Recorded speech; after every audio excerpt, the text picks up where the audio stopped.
Do you like fast-paced action? Hitting mid-air rockets? Constantly improving your skills? Victory. Do you like eggs? Well, GD Studio has only one question for you. Can I offer you a nice egg in this trying time? Diabotical.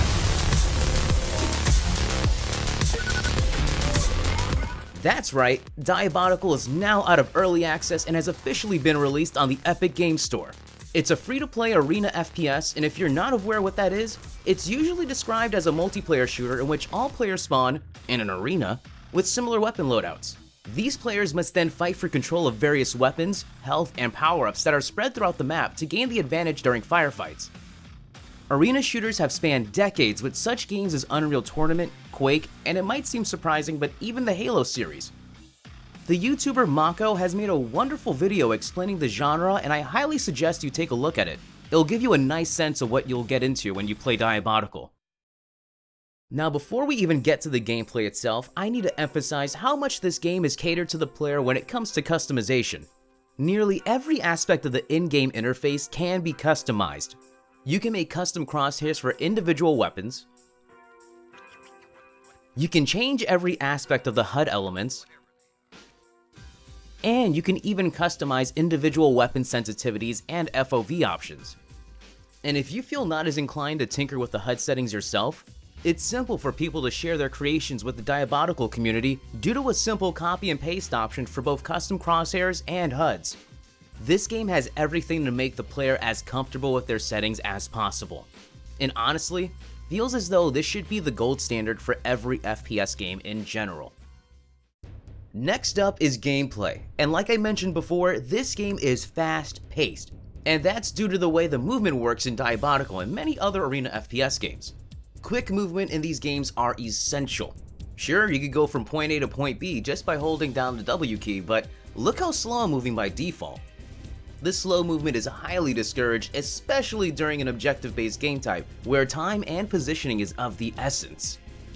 There's tons of videos on movement for these types of games, but here's a quick rundown. To build up speed, you're going to want to continuously jump, and while doing so, hold down your forward key, and also hold down either left or right. While holding either direction down, you want to aim your mouse toward that particular side direction. So if I'm moving forward and holding down the left key, I want to move my mouse toward the left as well. As you can see from my screen, my movement speed is increasing the further I go along. This is called strafe jumping, and it dramatically increases your movement speed. It's tough to get used to, but once you do, you'll be zooming through maps in no time. Now for the weapons. In this game, there's around 8 that you can equip at any time, granted you've picked them up on the map, but there are some game modes where you spawn with all 8 as well. No matter what, you always spawn with a machine gun. It's full auto but has low damage. Shotguns deal high burst damage at close range. The plasma gun shoots fast-moving, high-damage projectiles that do well in tight corridors. And grenade launchers are mainly used for area denial. All of these weapons have their uses, but there are 3 that are considered to be the holy trinity in both Quake and Diabotical: the rocket launcher, shaft, and pincer. The rocket launcher is a projectile-based weapon that shines at close range. You can get up to 100 damage if you land a direct hit. You can also deal splash damage if you land a rocket near an enemy. The rocket launcher also has the ability to knock enemies up if you shoot directly below them. You can then follow it up with another weapon like the pincer to increase your damage output in a short amount of time. Another use for this weapon is rocket jumping, which is done to get to harder reach places without having to rely on jump pads or lifts. Just be careful though, you take self-damage as well. The shaft is a hit scan weapon that shoots a continuous beam which deals 6 damage per tick at around 20 times a second. This weapon is powerful at mid-range, but the biggest drawback of the shaft is actually hitting your targets with the dang thing. This weapon takes a long time to get used to, and thankfully there's an aim trainer in the game that specifically helps with practicing with this weapon. The point-and-click rifle, or pincer, is the sniper of the game. It's a hit-scan weapon that excels at long-range engagements. Many arena FPS games have similar weapons, but what makes the pincer stand out in Diabotical is how the damage ramps up. Currently, the pincer starts off at 70 damage, but with each consecutive hit, That damage ramps up by 5 until you hit the cap of 100 damage per shot. Once you miss though, you're back at 70 damage. So just to summarize, rockets are for close range, shaft is for medium, and the pincer is for long. But in a game like this though, it is not always that cut and dry. Knowing how and when to use these guns are a huge part of the game, and it's gonna take a lot of practice figuring out the proper situations to use them. I highly suggest looking at Image Omega's weapon guide for additional information. He brings up many good tips for both new and experienced players alike. Diabotical is a game with both the casual and competitive community in mind. First, we have the arcade game types like free-for-all. It's every eggbot for themselves, and whoever has the most frags at the end of the match wins. It's a great mode for beginners since it lets you learn the locations of item pickups for most maps without much pressure. Also, there was a recent update that allows players to find weapons with waypoints. You just need to press the keybind for that weapon and it'll show up. That's pretty neat. Another arcade mode is Instagib, which is another free-for-all game, but all players are equipped with only a pincer, and it's now a one-shot kill weapon. It's a fantastic mode for practicing your pincer aim, and it's one of my favorite modes in the game. You then have the arena modes, which are either 1v1 or 2v2. There's a different rule set here compared to other modes, and might be more comparable to Clan Arena and Quake. Players are given all weapons, full health and armor, and don't take self-damage from rockets or other explosives. Arena matches are round-based games where each player has 2 lives, and if you kill the enemy twice, you win the round. You then move on to the next stage of the map until a winner is determined. Currently, there's Aim Arena, where you have all weapons at your disposal. Then you have Rocket or Shaft Arena, where you only have access to those weapons specifically. This mode is a great middle ground for players that strictly want to work on combat mechanics, but without having to worry about picking up items around the map, since everyone starts off on equal footing. And these matches are short, and usually last around 6 minutes, so it's great for getting a quick match in. Next up are the more competitive modes, and first we have MacGuffin. It's an objective-based game where one team needs to bring a cute, fancy little mustache guy called the MacGuffin to their base and accumulate 100 points. At the beginning of the match, each team is assigned a base, and after 30 seconds, the MacGuffin will spawn in the middle of the map.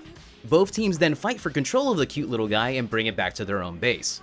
There is definitely more to this mode, such as power-up spawns and item control, but I'll get into that more with a video specifically on MacGuffin. Extinction is a twist on classic Team Deathmatch. It's a 3v3 round-based mode where everyone starts off with 3 lives, but once you're out of lives, you then become a spooky ghost eggbot. You can tell when this happens once you or your enemy has a white glow to their character model. As a ghost, you can still collect items and kill enemies, but remember, it's best to leave armor and health for team members that still have lives left, or else you'll lose the round. Wipeout is a round-based 3v3 or 4v4 mode. It has the arena rule set of having a full loadout on top of having 200 health and 100 armor on spawn. Instead of having a specified amount of lives per player though, everyone has an ever-increasing respawn time based on continuous deaths. So dying once gives you a 5-second respawn, but afterwards you then have a 20-second respawn that then increases by an additional 20 seconds for every other death up to a maximum of 80 seconds. The round is won once an entire team is dead at the same time and is wiped out. To mix things up, players are given a healing Wii Ball which gives 10 health a second for 10 seconds.